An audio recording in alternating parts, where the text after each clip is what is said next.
وزیرے کو لالاں اپنے سبزی کے چھوٹے سے کھیت میں گوڈی کرتی مل گئی۔ اس نے کنویں سے کھیت تک جو نالی بنا رکھی تھی اس کو ریہٹ کھینچتا بیل مسلسل پانی فراہم کر رہا تھا، لیکن اس وقت بیل کو شاید لالا نے خود ہی کھڑا کر رکھا تھا اور آنکھوں پر چڑھے کھوپوں کی وجہ سے وہ دور کھیلتے بچوں کی آوازوں پر کبھی کبھی ادھر منہ اٹھا کر دیکھتا تھا، جس سے بوکوں میں باقی پڑا رہ جانے والا پانی واپس کنویں میں گر کر بھیگی سی گونجدار آواز پیدا کر دیتا تھا۔ لالا کو باپ کی آمد کی خبر نہیں ہوئی۔ وہ دوپٹہ ماتھے سے باندھے بڑی تیزی سے کام کر رہی تھی۔ گاجروں کے پتے سہشاخی انداز میں پھوٹے ہوئے تھے اور رات میں اگر کوئی اس کھیت کو دیکھتا تو اسے لگتا مانو چڑیلیں اپنے گھونسلے بالوں کا جال لیے پڑی ہوں۔ وزیرے کی سمجھ میں نہیں آ رہا تھا کہ وہ بات کیسے شروع کرے۔ شاید اس کی ایک وجہ یہ تھی کہ وہ لاشعوری طور پر اپنی بیٹی سے خوف زدہ بھی تھا۔ ایک وجہ یہ بھی تھی کہ اسے اپنی بیٹی سے ہمدردی بھی تھی۔ بہت آگے جا کر سوچتا تو اسے اپنی اور اپنی دوسری بیوی سغرا کی کہانی بھی عجیب سی لگتی تھی۔ سغرا اس سے فقط 12 سال چھوٹی تھی، مگر وزیرہ اس کے ساتھ چلتے ہوئے ہانپ گیا تھا۔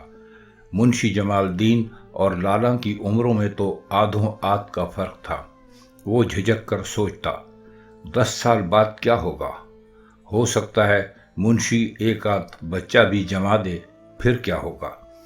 منشی اس وقت ضد، ہوس، کمینگی، کسی بھی جذبے کے تحت اس کی بیٹی سے شادی کر رہا تھا، لیکن شاید بات بھی اس نے سوچی تھی اور نہ ہی سردار سلطان نے۔ اس نے جیب تھپ تھپائی۔ نوٹوں کی گڈی کسی جیتی جاگتی شے کی طرح اس کے شلوکوں کی جیب میں اسے حرکت کرتی محسوس ہوئی۔ راستے میں 2-3 بار اس نے گڈی نکال کر اس کی خوشبو لی تھی۔ نئے کرارے نوٹوں کی بھینچو خوشبو بھی کیا خوب ہوتی ہے، اس نے سوچا تھا۔ اب وزیرہ لالا کے عین عقب میں تھا۔ لالا آہٹ پر گھومی، وزیرہ کھڑا مسکرا رہا تھا۔ لالا نے ایک نظر دیکھ کر پھر کھرپا زمین میں مارا۔ تو اس ٹائم پہ ادھر کیا کر رہا ہے ابا؟ لالا نے لاپرواہی سے پوچھا۔ وزیرہ مسکرایا اور لالا کے سامنے اکڑوں بیٹھ گیا۔ لالا کے چہرے پر پسینہ چمک رہا تھا۔ ایک بوند اس کی نوک کر اٹک کر رہ گئی تھی اور پیشانی پر بال چپکے ہوئے تھے۔ لالا نے سوالیہ نگاہیں اٹھائیں اور کھرپا زمین پر مار کر بولی، بول۔ لالا کے ذہن سے اس لمحے بجلی کی رفتار سے جو ہزاروں خدشات گزر گئے۔ وہ کیا بات کرنا چاہتا ہے اس سے، اس نے سوچا۔ پھر اس کی چھٹی حس جاگی۔ اس نے غور سے وزیرے کو دیکھا۔ پتہ نہیں ان آنکھوں میں ایسی کیا بات تھی کہ وزیرہ لمحہ بھر کو خود بھی ڈر گیا۔ پھر وہ خونخوار نظروں سے بیٹی کو دیکھتا پا کر ذرا جھجک کر بولا، وہ میں ادھر گیا تھا سردار سلطان کے ڈیرے پر۔ گیا کیا تھا، اس بھینچود نے بلوایا تھا۔ لالا وزیرے کی آنکھوں میں دیکھتی ہوئی کھڑی ہو گئی۔ اس کا چہرہ بے تاثر ہو گیا۔ وزیرہ بھی کھڑا ہو گیا۔ لالا نے دوپٹہ سر سے اتار کر اپنے سینے پر پھیلایا اور پھر گھور کر بولی، پھر مجھے کیوں بتا رہا ہے یہ بات؟ وزیرے نے سوچا، اسے شک ہو گیا تھا کہ وہ اگلی بات کیا کرے گا، جو اس کے لہجے میں اتنی تلخی اچانک ہی اوت کر آئی تھی۔ پھر اس نے اس خیال کو اپنے ذہن سے جھٹکا اور مسکرانے کی کوشش کی۔ پتر وہی منشی والا رولا ہے۔ لالا نے مٹی سے بھرے ہاتھ اپنی قمیض ذرا سی اٹھا کر صاف کیے اور گھور کر بولی، کون سا رولا؟ اب وزیرے کو ذرا ذرا غصہ آنے لگا۔ وہ باپوں والی تختی سے بولا، اسے چھوڑ، سارے پنڈ کو پتہ ہے منشی نے تجھ سے کیا بات کی تھی۔ لالا نے اسبات نے سر ہلا کر جوابی تلخی سے کہا، پھر تو کیا بتانے آیا مجھے؟ منشی کا سر اتار لایا ہے سلطان کے ڈیرے سے؟ وزیر کو اب واقعی غصہ آ گیا۔ حرام زادی آرام سے بات کیوں نہیں سوچتی؟ اس نے سوچا، پھر مسکرایا۔ دیکھ باپ ہوں تیرا، جب سوچوں گا تیرا بھلا ہی سوچوں گا۔ بات یہ ہے کہ سردار سلطان سے دشمنی لے کے ہم سکھی نہیں بچ سکتے اس پنڈ میں، مانتی ہے نا یہ بات؟ وزیر نے بات ختم کر کے رد عمل لالا کے چہرے پر تلاش کرنے کی کوشش کی۔ بڑی حرافہ ہے، وزیر نے سوچا۔ ساری بات سمجھ گئی ہے مگر چہرے سے کچھ ظاہر نہیں ہوتا۔ وہ بے چینی سے لالا کے جواب کا انتظار کرنے لگا۔ مطلب تو منشی سے میرے رشتے کی بات طے کر آیا ہے نا؟ اب کہ وہ زہر خند کے ساتھ بولی۔ وزیر نے طویل سانس لی۔ اسے امید نہیں تھی کہ ساری بات اتنی جلدی ختم ہو جائے گی۔ اس کے کچھ کہنے سے پہلے ہی لالا نے وہ بات کر دی جس کے لیے وہ اتنی دیر سے مناسب الفاظ چننے کی کوشش کر رہا تھا۔ وہ مسکرایا۔ اب دیکھنا، ڈاڈے لوگ ہیں، وہ منشی اس بھینچو سردار سلطان کا خاص بندہ ہے، ہم بگاڑ کے تو نہیں رہ سکتے نا ان سے۔ کیا کہتی ہے؟ لالا کھڑی ہوئی اور نفرت سے بولی، مجھ سے دوبارہ یہ بکواس مت کرنا ابا۔ کتنے میں بیچا ہے تو نے مجھے سردار سلطان کے آگے؟ وزیرہ بھی کھڑا ہو گیا اور تلخی سے بولا، بولتے ٹائم کچھ سوچ تو لیا کر، تو نے مجھے کیا سمجھا ہوا ہے؟ توبہ توبہ، کیا بکواس کر رہی ہے؟ لالا اسی زہر خند کو جو اب اس کے چہرے کا ایک حصہ محسوس ہو رہا تھا برقرار رکھ کے بولی، ابا میں تجھے بڑی اچھی طرح جانتی ہوں۔ یہ جو 2-3 دن سے تو اس حرامی سردار سلطان کے ڈیرے کے پھیرے مار رہا ہے نا، مجھے سب پتہ ہے۔ وزیر نے سوچا اب براہ راست بات کرنے کا وقت آ گیا ہے۔ وہ مسکرایا اور بار بار ٹوٹ جانے والے حوصلے کو یکجا کر کے بولا، دیکھ لالا پتر، مجھے پتہ ہے منشی تجھ سے تھوڑا سا زیادہ عمر کا ہے، پر اس سے کیا ہوتا ہے؟ تیری ماں بھی تو مجھ سے 12-14 سال چھوٹی ہے۔